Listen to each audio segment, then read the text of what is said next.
Our next panel is designed to really focus on that spectrum of use. And to moderate it, we have Carlo Yuvienko from the New York City Economic Development Corporation, who has been working very hard over the last 8 years to put us where we are today. So Carlo? Thank you, Nancy. Great to be here, and thank you for the opportunity to moderate today's panel. And it's so nice to see all of our panelists, a lot of which are sort of friendly, familiar faces, and one new face. Thank you again for offering up your time today.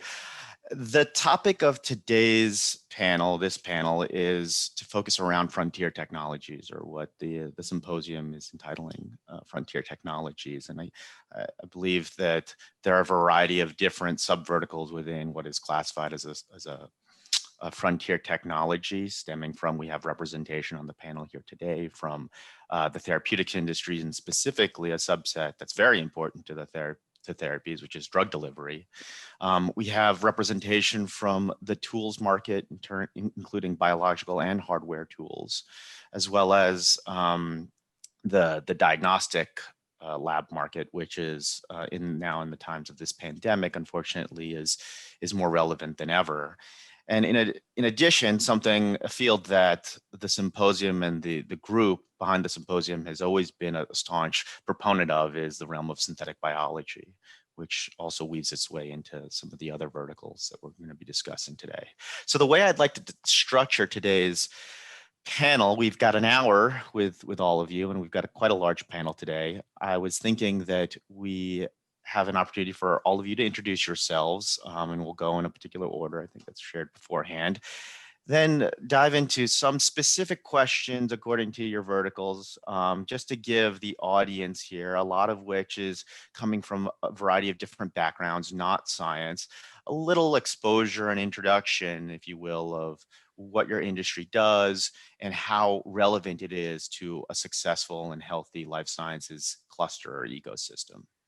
And then segue into the latter half of the conversation, the second half of a group discussion around a couple of key questions that we think that are important for this particular audience to hear your thoughts on. And so with that, maybe we can just go very briefly through introductions about yourself, your company, your role within your company, a little bit about your background, as well as a key question, which is how, why did you and/or your company take root in New York City? So what's sort of the impetus for your company being in New York City, which is obviously very relevant to the mission of NYC Builds Bio. So with that, Anthony, would you like to kick us off with introductions?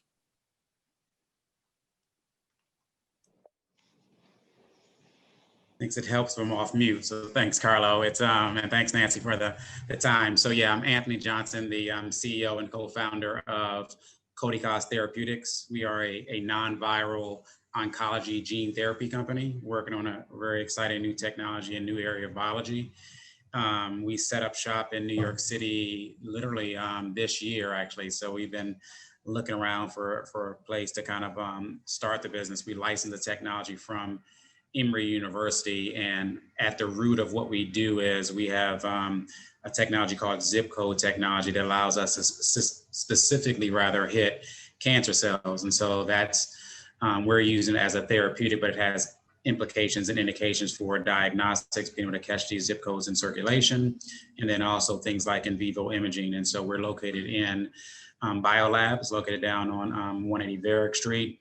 And I think, is that good for a start? A little bit about my background. So my background just, I used to run a company called Empire Genomics, which was an oncology molecular diagnostics company in Buffalo, and then came back to New York City in the beginning of 2019. Wonderful. Thank you so much, Anthony. Chirag, I believe you're going to be speaking on behalf of the Pandemic Response Lab NYC today. So thank you for joining us on last minute notice. It's good to be here. It's good to be here. So I'm currently with Pandemic Response Lab NYC, which is a built for purpose molecular diagnostics lab focused on if you had to guess, coronavirus diagnostics, specifically high throughput. We licensed technology from NYU in about the middle of July and transitioned that into a fully fledged 30,000 square foot molecular diagnostics lab in the Alexandria Center in the West Tower. My current role there is serving as medical director, and my background is I trained as a anatomic, clinical, and molecular pathologist at Stony Brook, and then for the fellowship at Columbia Medical Center. The reason our company took root in New York City, specifically at the Alexandria Center, is our kind of anchor customer is the health and hospital system for the city of New York. So our role for the health and hospital system is to serve as an overflow testing or kind of backup testing lab specifically dedicated to their coronavirus needs for the immediate future. Great. Thank you so much, Chirag. Moving on, Laura Katz is joining us from Helaina. Hi, Laura. Hey, hi everyone. I'm Laura. I'm the founder and CEO of Helaina. Helaina is a new consumer biology company. We started working here in biolabs at NYU Langone in January, so we're very, very brand new to the New York biotech space. Our goal is to create biosynthetic human milk ingredients to produce a healthier and more sustainable infant formula alternative for infants and parents globally. We're doing that by basically harnessing fermentation and engineering yeast to train them how to produce human milk ingredients that look and feel and function just like that of what we would find in breast milk. So our goal is better health outcomes for babies who consume our product and a more equitable space for parents. I'm also an adjunct professor at NYU. I teach food science there, food science and tech, and I have been for a few years. And my background is in food science. So I don't personally come from the molecular biology world, although my whole team is doing that here at Biolabs. Why we chose NYC and why we love being here in New York is because ultimately the food industry where I come from is a consumer space.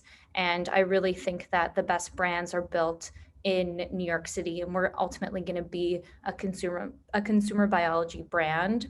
So I want to be in a place where we can merge biotech in this thing that's traditionally been more pharma oriented and bring that into the consumer world. And I think New York City is just the perfect setting to do that and to start to introduce these kinds of things to people who are used to less biotech oriented brands. So that's why we chose New York. That's wonderful. Thank you so much, Laura. And we're going to revisit that narrative of consumer biotech and how that has a role in New York City relevant to certainly New York City's marketing powerhouse. Will, thank you for joining us from Opentrons. Hey, yes, Will Canine. I'm co-founder of Opentrons. We make robots that biologists use. So we're the one company I think on here that doesn't actually make biology, but we're still in the life sciences space. If any of you all in the audience have spent a lot of time in the lab, you'll know that most of what you're doing is moving tiny amounts of liquid around from vial to vial by hand. And 9 out of 10 labs do that manually, and 1 out of 10 has a robot. And those typically are the wealthiest, Western labs, things like that. Opentrons makes a robot that's 10 times cheaper than any other lab robot out there, democratizing lab automation. So we're now in over 2,000 labs, which includes, the best research institutions, the biggest pharmaceutical companies, as well as like community colleges, high schools, and various places all over the world and on every continent. And we got started in Brooklyn because, honestly, we are really of the Brooklyn kind of tech ecosystem. I started on my technology career. I worked on political campaigns for Democrats for a long time and progressives, and then moved to New York for Occupy Wall Street. and then went to ITP at NYU, which is where I started getting my hands on 3D printers, and was also spending a lot of my time in Brooklyn in GenSpace, which is the biohacker space in Brooklyn. And I was learning how to pipette, and I'm like, why the heck can't I download this experiment and hit run like I can on my 3D printer? Like, why doesn't that exist? And, you know, I met my co-founder, who's been in New Jersey in high throughput automation for the last 20 years and was building the affordable robot that I was dreaming about. And at this point, you know, we started as a Kickstarter project out of a biohacker space in downtown Brooklyn. And we're now more than 200 people in Dumbo and Shenzhen, China. And, you know, this summer, the pandemic response lab that Chirag is medical director of is an offshoot of Opentrons, because this year has really shown that the world needs affordable lab automation in a serious way. And you know, Carlo from the EDC, I'll just toot your horn a little bit, because you've been really heading up the city's approach at how do we get more diagnostics happening in New York City. And we had that conversation, can Opentrons help with that in, you know, early in the summer, which is what led to us licensing this technology from NYU and spinning out this amazing high throughput diagnostics lab that Chirag now runs. So, you know, Opentrons is very much of the New York ecosystem. Without it, we would never exist. And I'm happy to be here speaking. I think this is my second time on this panel. So thanks a lot, Nancy. Thank you so much, Will. And thank you for the kind shout out. I'm one of many voices in the city side working on things. So there's For sure. It's definitely not just me, but thank you nonetheless. And not last but not least, and certainly, you know, we're thrilled to have you on, Prem, because I know how busy you are these days in particular, but it was so great to see you on the panel. Thank you for joining us. And actually, I think looking at the four other panelists, I think you're the only one who doesn't have some type of a tie-in necessarily to NYU. I'm just noticing that pattern right now. Anthony, you're in an NYU incubator. Will, you're from ITP. You're an NYU graduate. Laura, you're a professor, and Chirag, you're a spin-out. So, Prem, thank you for representing the rest of this very large city and also a very important part of the New York City life sciences ecosystem in Brooklyn. So please introduce yourself. Sure, thank you. Thank you for that warm intro. I'm Premsrirut. I'm one of the co-founders and current CEO of Mirimus. So we actually have our roots from Cold Spring Harbor Laboratory. And after they boot us out of the campus, said you've overstayed your welcome, we obviously had to make a decision, and this was back in 2016 of, you know, do we stay in Long Island or do we come to the city? And obviously having my sort of roots and everything in the city, I chose that, and I chose the SUNY Downstate Incubator, given the amount of space that we need. And at that time, there were no other incubators. There was no biolabs, there was no J labs, there was no, you know, things of that nature. So we kind of had no option, but we planted ourselves in downstate in Brooklyn. We, you know, we were in the RNAi space and also in genetic engineering. We're partnered with Charles River Labs. We do all of the genetic engineering for North America, Charles Rivers. So what we've been able to do in our expertise is really taking these complex biological processes and building out pipelines to make them more efficient, cost effective, and, you know, really scalable for commercial applications. That's where our expertise lies. And more recently, you know, we now are actually at a pivot point where we've been contracted now for research development of therapeutics, RNAi therapeutics for with Biogen. So that's a nice pivoting role of us to really get in that space. And even more recently, we just spun out our Mirimus clinical labs in response to the COVID pandemic. So, you know, we were kind of at the forefront of this, working with SUNY Downstate Medical Center. But what occurred to me very early on was the need for routine testing, routine viral testing, and it had to be affordable. So we, you know, started developing this back in March, April, And now we have an offering of what we call the saliva pool testing, where we can test up to 24 individuals in a pool, thereby scaling our capacity, reducing our reagent use by, we probably use about 1/20th of any other lab. We have a 2,000 square foot footprint, but we are going to be able in the next 2 weeks to be processing more than 30,000 samples a day, given our level of pooling and what we do.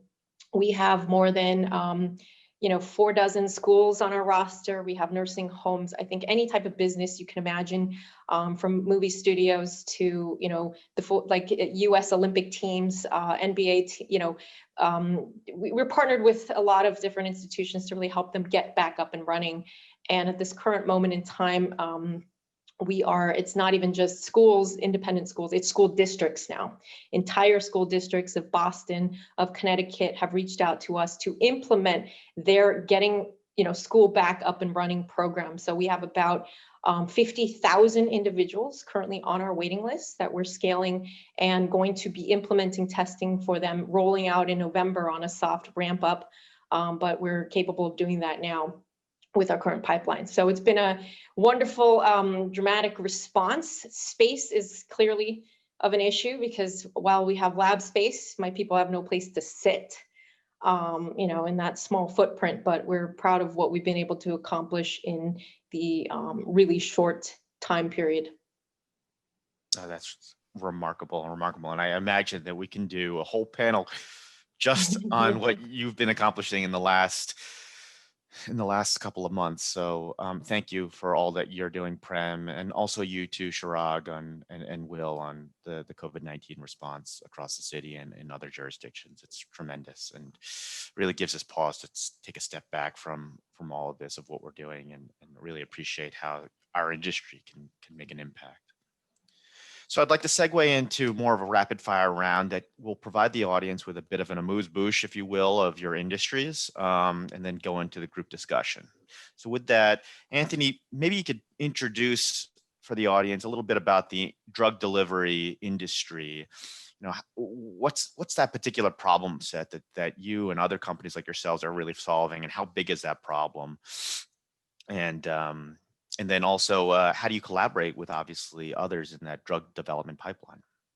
Yeah, no, great question. I think it's quite poignant, kind of touching on obviously some of the things you're talking about with COVID and things on those lines. So particularly in the area of oncology, I mean, a big issue is we have many drugs that are lethal out there, right? So chemotherapeutics do a great job of killing cells. The problem is they are non-specific, so they kill a lot of cells in the body. And so what the issue is, particularly in the area of oncology and other areas, is that you want to be able to hit the cells that are diseased, eradicate those, and then leave obviously healthy cells untouched.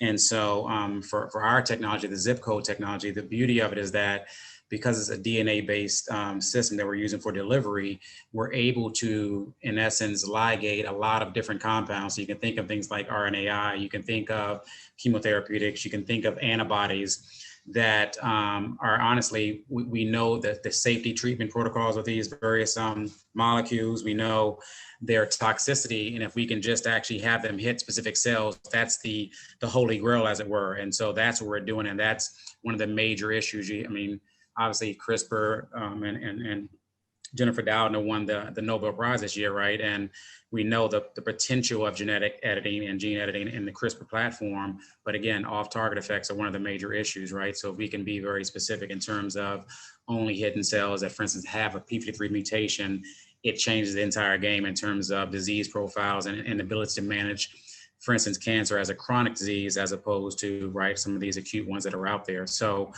that's where I think it's from a standpoint of like market size and everything else, if we can figure out the ability to hit these discrete cell types, right, and then either edit the genes that are incorrect, kill those cells, or transform those cells, then in terms of how we manage disease will be dramatically changed. Oh, that's wonderful. Thank you, Anthony. Mm-hmm. And having worked on a drug delivery project myself in my days as a scientist, it's a very important class of work to get these drugs to be efficacious. So thank you for sharing a little bit about that. Prem and Will, maybe you could introduce the tools and services market when it comes to R&D, and both on the biological as well as the hardware side. How big is the industry that enables R&D? Sure, I'll go first. Working with Charles River, and basically, one of every 2 research models is delivered by Charles River Laboratories. And so that gives us a tremendous insight into the, broad span of clients that we have, from large pharma to mid-cap biotech to all the way to academic research labs. It gives us, for the last, 8 years, we've been partnered with them. Again, the insight of what everybody needs in a preclinical space to reach that clinical pipeline, at the end of the day, right? The IND, and what does that data need to look like? And so that insight has given us tremendous value add to every other project that we do for anyone, but also our own. And this is why you can see we've been sort of in this pivotal stage now where, hey, your tools have been working really good for research. What about therapeutics? We're finally nailed down the delivery side, after 20 some years. Can we now turn this into a therapeutic? And I think this is the timing. This is the absolute right time for us to do that. And I'll let you carry on, Will. Sure. Yeah. So we have started at the, sort of biohacker level in garages, and then we sold to like the Stanford and the MIT people who are hackers at academic institutions. And we're, sort of slowly working our way up as really a hacker platform that hasn't, that's not really a tool class that exists in life science. In digital tech, it's a, known and long-standing thing, open source technology that technical individuals pile on to develop more on, and then it grows from there. And being an open source hacker platform hasn't really existed in life sciences before. And we got a lot of like, you're not building a business, are you? Like that's a toy, right? At the beginning, which is if you've read, any of the classics about like the innovator's dilemma or anything on disruption, that's what you want the incumbents to be saying when you're building your first product. But then, as every year you make it better and better and better, you start being appropriate for more and more types of users. So instead of just the hackers, at the start of last year, we introduced our visual protocol designer. So you can go online and point and click around and create a protocol. And by the way, you can email that protocol to anybody else in the world so they can just download and reproduce exactly what you're doing. And so every year, and then this year we introduced the on-deck thermocycler, so that instead of having to take your samples off the robot and put them onto a thermocycler, you can leave them on for NGS library preps and other compound protocols like that. And so we stay at the low price point, which means that academic labs, small labs, community colleges, et cetera, want to work with us and have always been our customer. But now we're, selling 100 labs, 100 robots to other biotech tool companies because they're like, oh, we have a sequencer and we want your robot at the front of all of our sequencers because it's affordable. I think basically there is the value of life science products is so huge and transformative, and the tools that we have to build them are not in the 21st century in a lot of ways. And I think that there's just a huge amount of potential to apply best practices of digital technology, consumer technology in the life sciences space, and that's where Opentrons is really focused.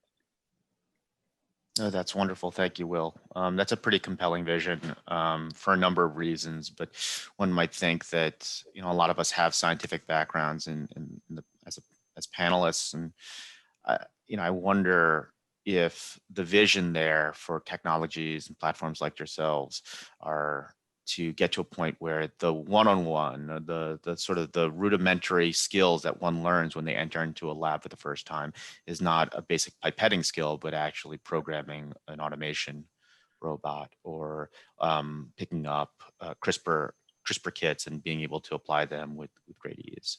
So that's fantastic. I have Prem? to say, I really, applaud you, Will, and the attitude, the direction that you went from being open source and all that. I think the pandemic for me has been an eye-opening experience where, we were open source. We are open source. Our entire protocol, everything that we do has been absolutely transparent. It's posted online. We're working with Yale, their open source protocol, the sharing of this. But we are at a price point where nobody wants to set up to do what we do, without our expertise, because it's just too low, like our price point for testing, right? We're at a point where, and so this spirit, I think, is contrary to the normal scientific, Absolutely. academic, we got to protect everything by IP. We've got, and it's, in this moment of crises, and I have my VCs, hey, did you protect? No, I'm not protecting this. I don't have time for this.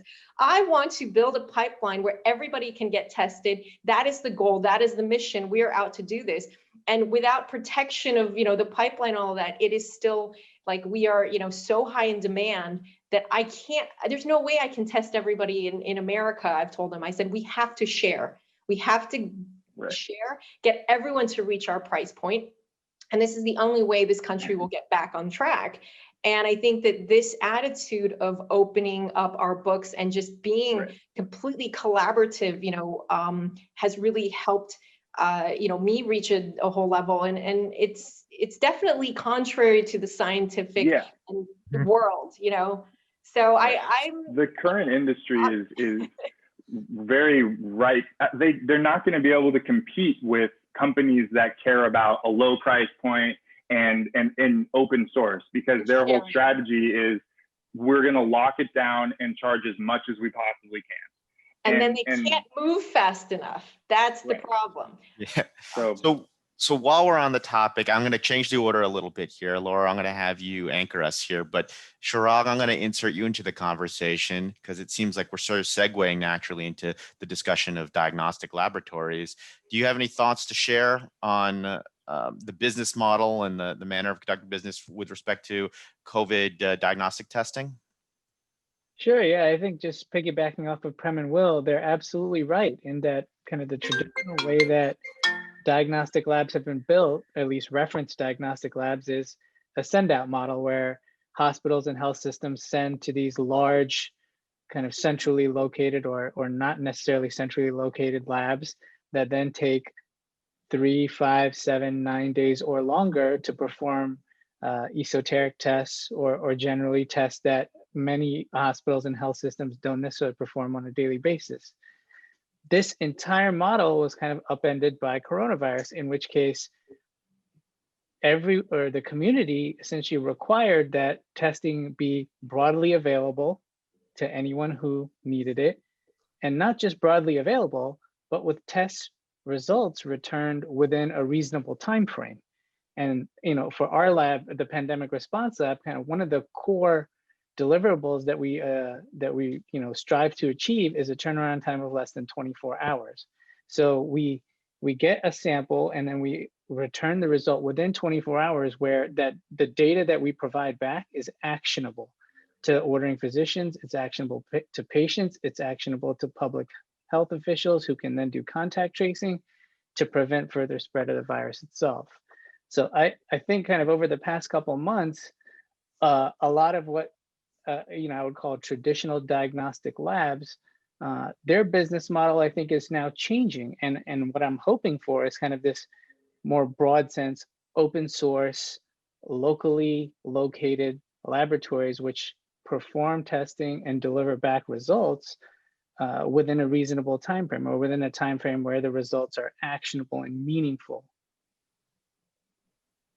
That's great. Good insight. And I'm sure we could definitely have a whole panel discussion on that by itself. So Nancy, maybe if there's time for a fourth day, let us know. Segueing into a really big and exciting, and this is mentioned earlier by one of the panelists about the recent Nobel announcement of Doudna and her collaborators being awarded for CRISPR.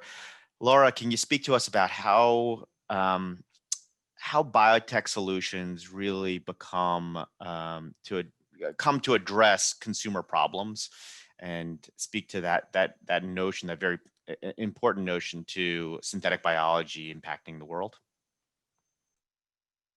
Definitely. I think, I think about this through the lens of food because that's how I perceive the world. That's my background. And I think that just from a sustainability perspective, being able to biomanufacture ingredients that we previously relied on from animal agriculture or from other agricultural outputs that weigh really heavily on the environment, being able to start to shift that is going to have a significant impact on our environmental sustainability, or hopefully build a supply chain and a food system or a consumer system at large that can improve the way that we treat the environment. I think, at C16, of course, they're in the same space as us. They're looking at the, this through the same lens as well. I think for us, and what I've seen as kind of like a stopgap in being able to translate biotech and what we do here in the lab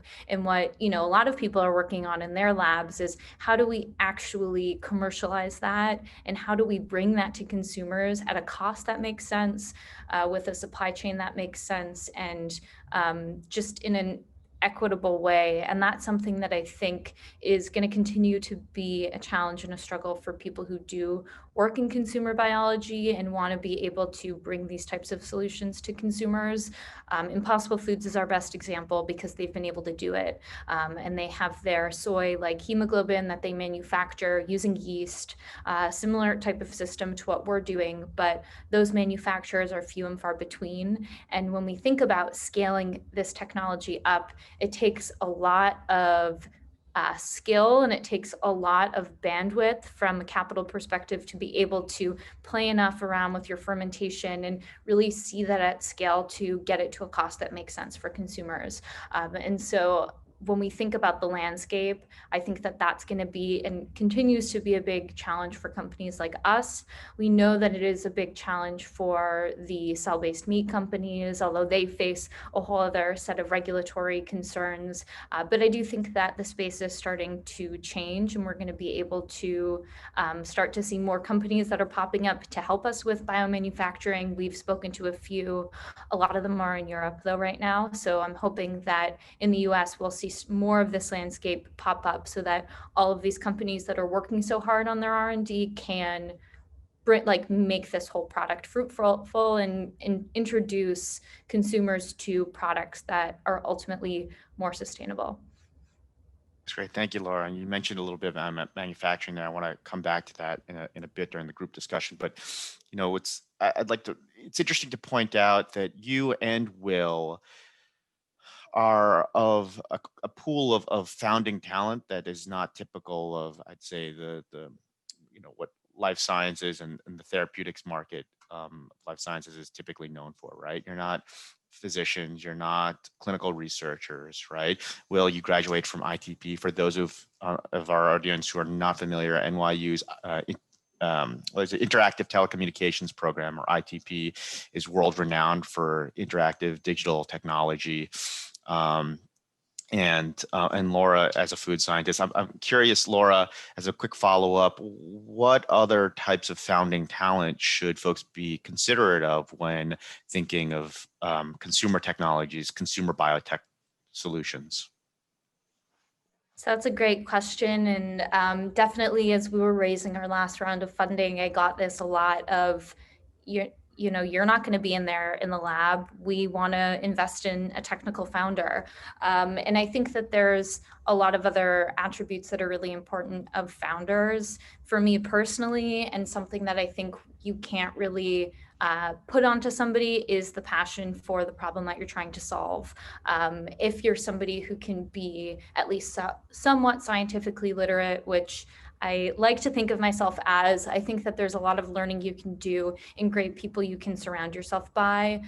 In terms of traits, I would say that's a really important thing. And being able to know where your skill set is compared to what you need to be bringing on. And so one of the things I really like about being here at BioLabs is there's so many people surrounding us that if we can't necessarily answer a question, which, you know, I have a really talented team of scientists, there's a lot of people we can lean on, and being able to lean on the community here in New York is a really special thing that we can do, especially as a non-technical founder.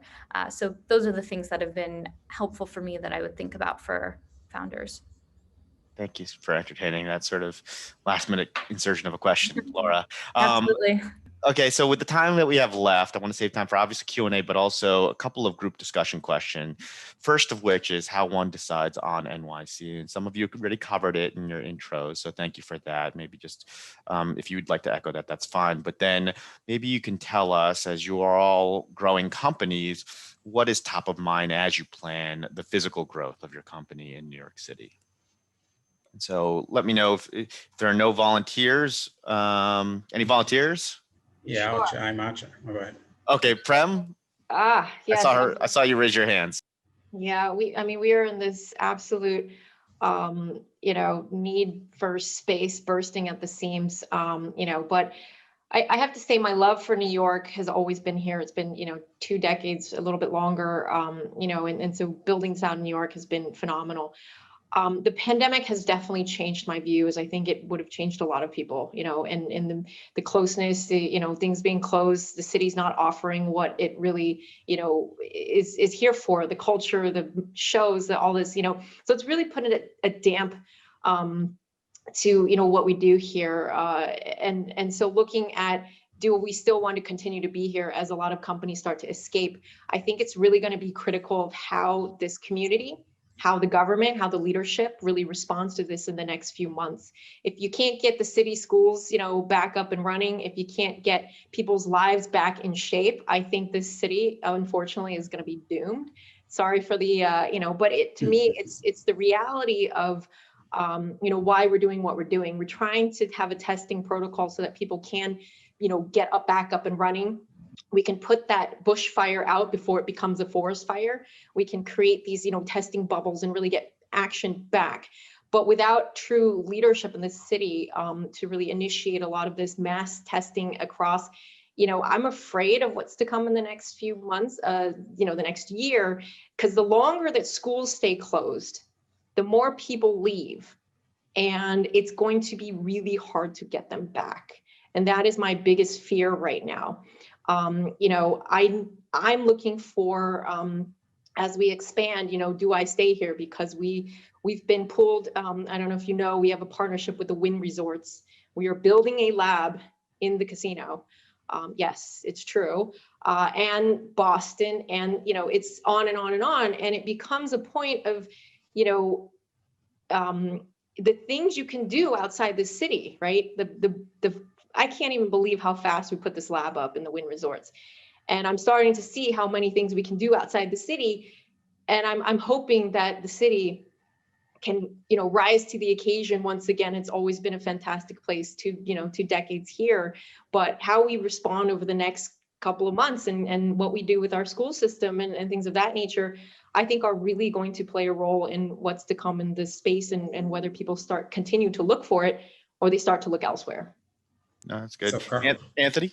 Yeah. So I'll give you kind of the exact opposite sentiment, but I think that, as founders, right, and doing startups, literally the struggles that the city is going to have in getting back up and running, dealing with this COVID is the same as that kind of parallels of what we have in running a business base, right? It's like no 2 days are the same. Every day is something different. And it's really about just trying to find ways to get over those roadblocks. And for me, honestly, we move our company here to New York City for 2 reasons. One is it is exactly that ethos of just getting things done based, right, and finding ways to make things work, that I want to make sure that's my mentality. And I want to make sure that kind of fits what we're doing with the company.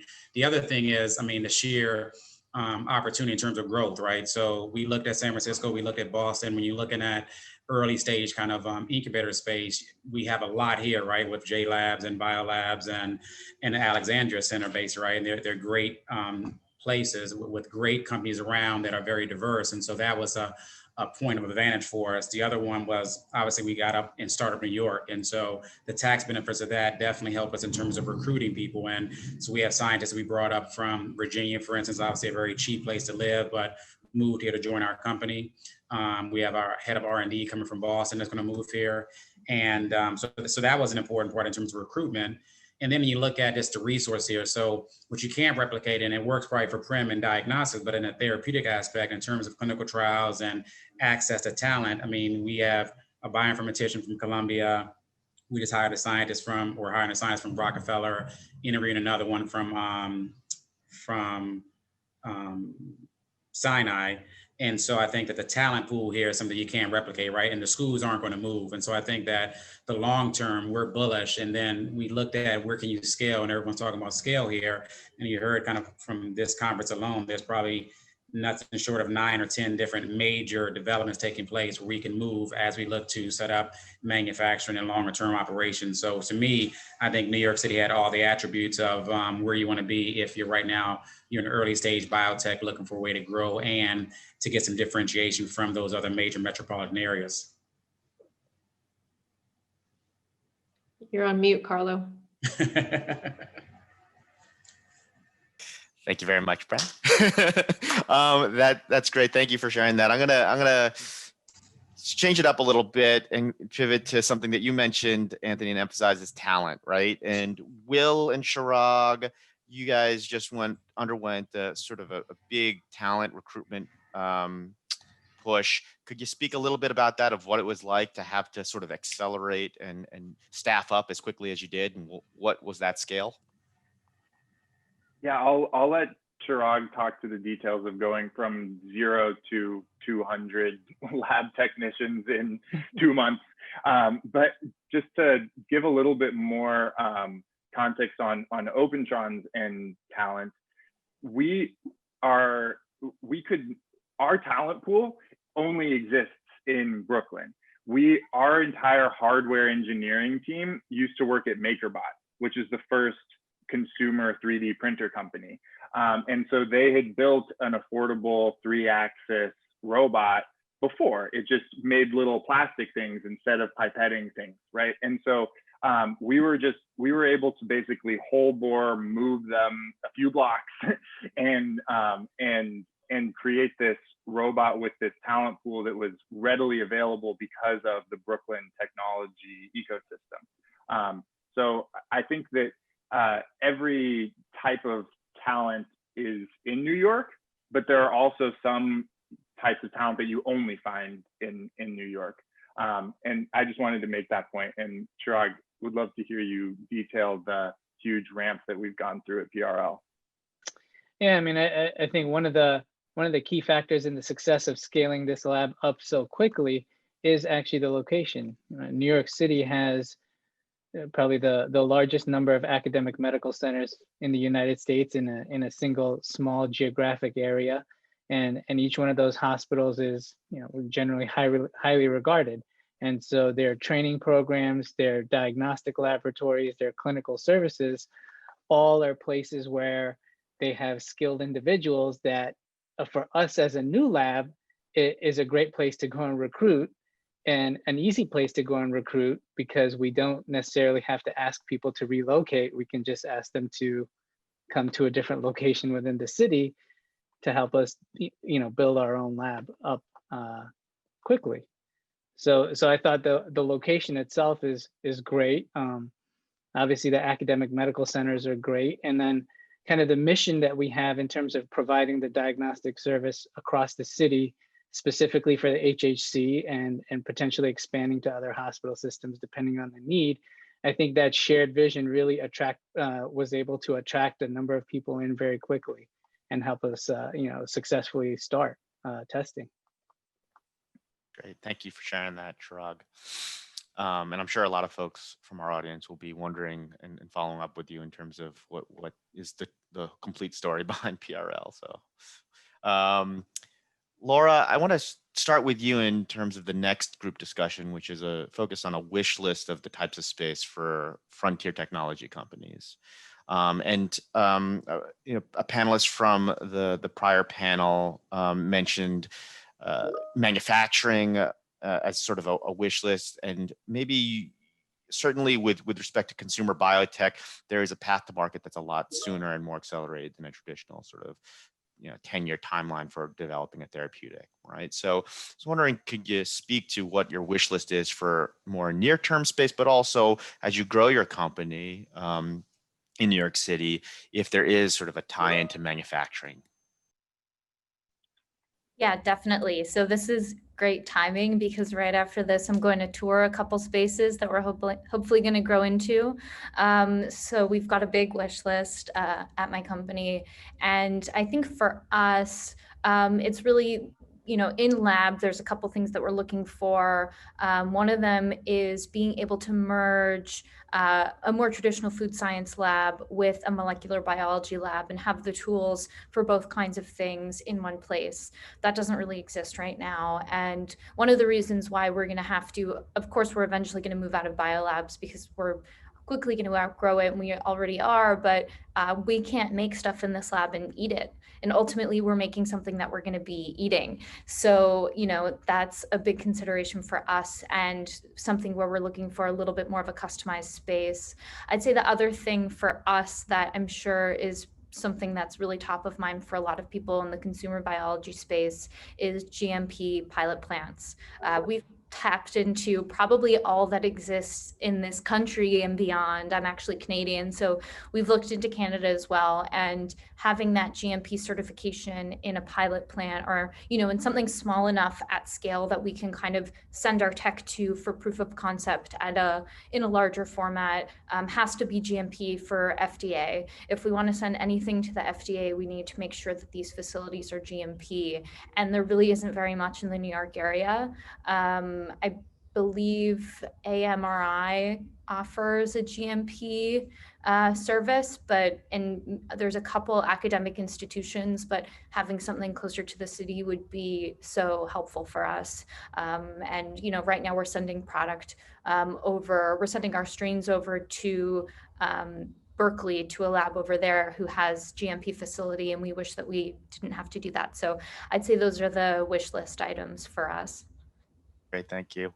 Anthony, as an incubator company that probably has expansion on the mind, what's your wish list? Yeah, it's pretty much a lot of the same stuff, right? So for us, I mean, our typical lab space requirements are molecular biology lab space and then some chemistry space. But it's interesting to see now too. I mean, I think that this is so for us, we need to manufacture large amounts of DNA and then be able to take that and do a lot of different genetic constructs with that. So the manufacturing capacity we're looking for is in that area of kind of merging synthetic bio with a lot of kind of what we're doing in traditional cloning. And the question for us really is the question of, are we going to do manufacturing in-house or outsource it? Because that's gonna be a major cost. And I was listening kind of Laura talking for us.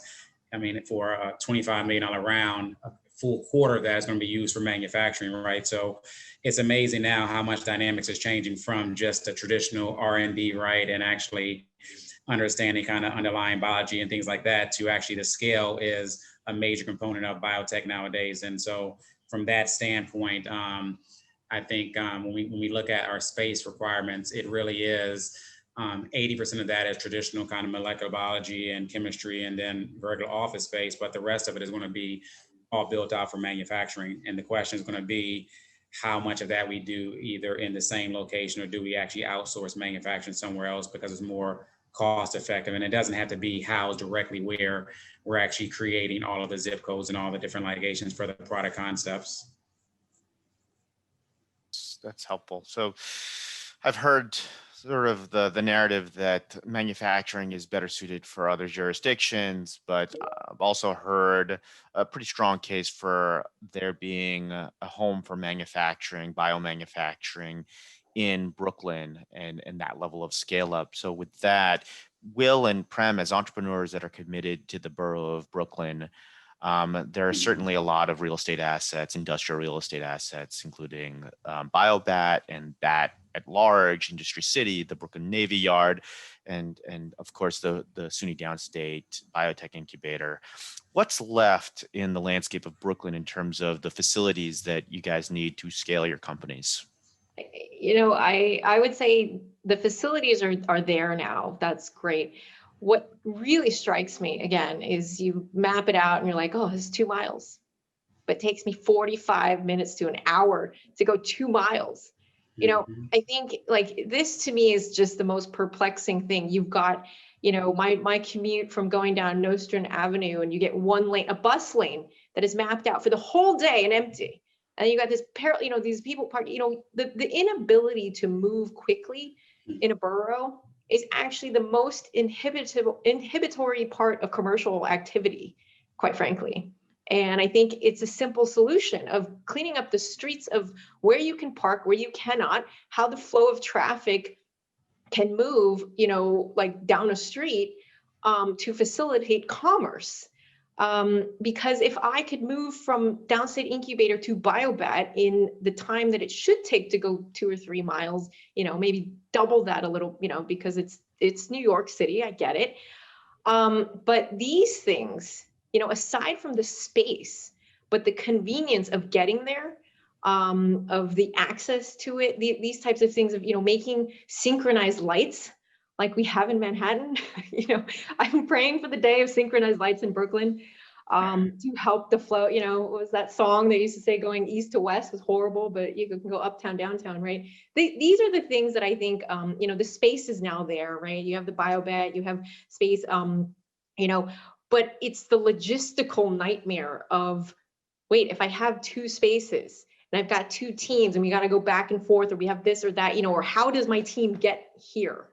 That is the ultimate like headache. You know, I've got to think about, okay, access to subways, but no one wants to ride the subways anymore. So now is there parking, you know, because people are commuting and they refuse to ride the subway now in this current moment in time. So, you know, these are the things where it's got to be a concerted effort between, you know, Department of Transportation, you know, to make our lives, there could definitely be a lot more done there. Yeah, no, that's good. Will, very briefly, because I'd really love to take at least 1 or 2 questions from the audience. Your thoughts on what's left in Brooklyn. What Prem was saying resonates a lot. You know, we've looked at the Navy Yard space, but it would add another 20 minutes to everybody's commute to go there. And so that's just, it's like, you know, when we were 15 people, it's kind of okay because you can sit at lunch and be like, you guys want to move to the Navy Yard? Okay, let's go.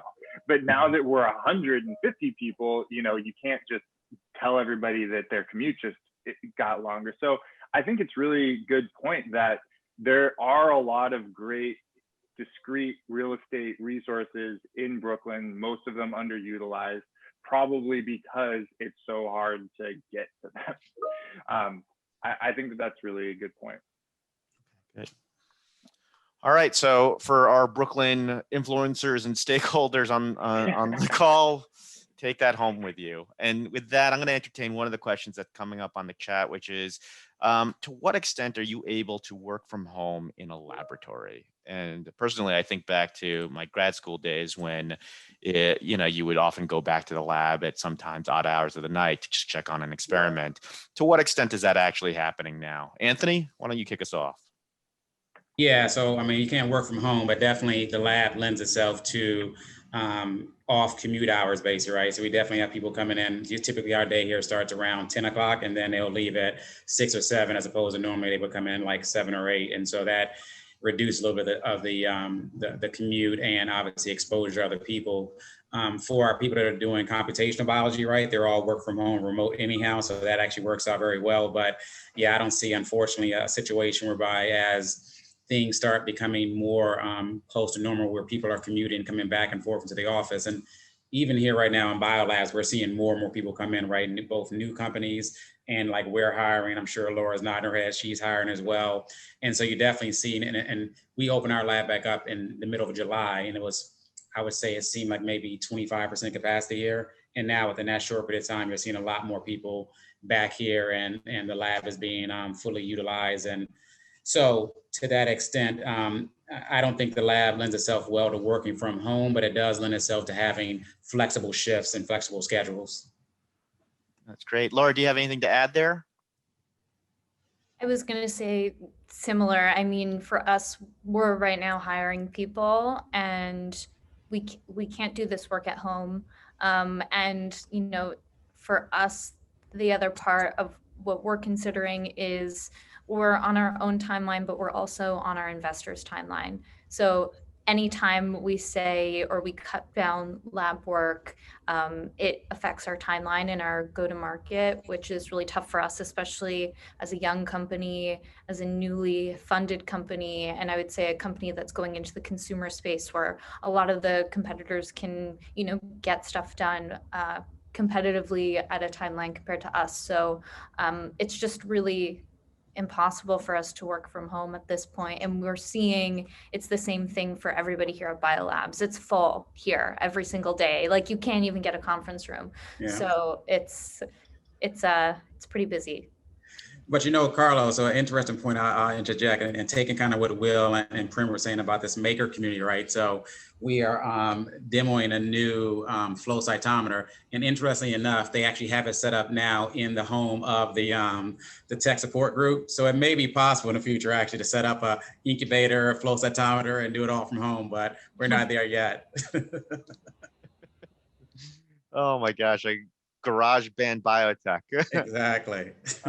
Every single one of our Opentrons engineers has a robot at home right now because they have to troubleshoot with the hardware. There's nothing else you can do, you know? Yeah. Well, we did some COVID diagnostics in the kitchen in a sous vide, you know, because we're making out the 30-minute at-home test, right? So we wanted to make sure it worked at the kitchen, and certainly it does. With the oven on warm or the sous vide. Sous vide was fantastic. That's awesome. Yeah. Maybe we'll spit in a tube and throw it in a, you know, sous vide. Yeah. Folks don't realize that those are actually tools of the trade in the lab. And Yeah. right. But in a food science context, they also have applications in the kitchen. Yep. Nancy, I'm not sure if I'm seeing the complete list of questions here. That's the only one I see on my end. Are there any questions that you're seeing on your end?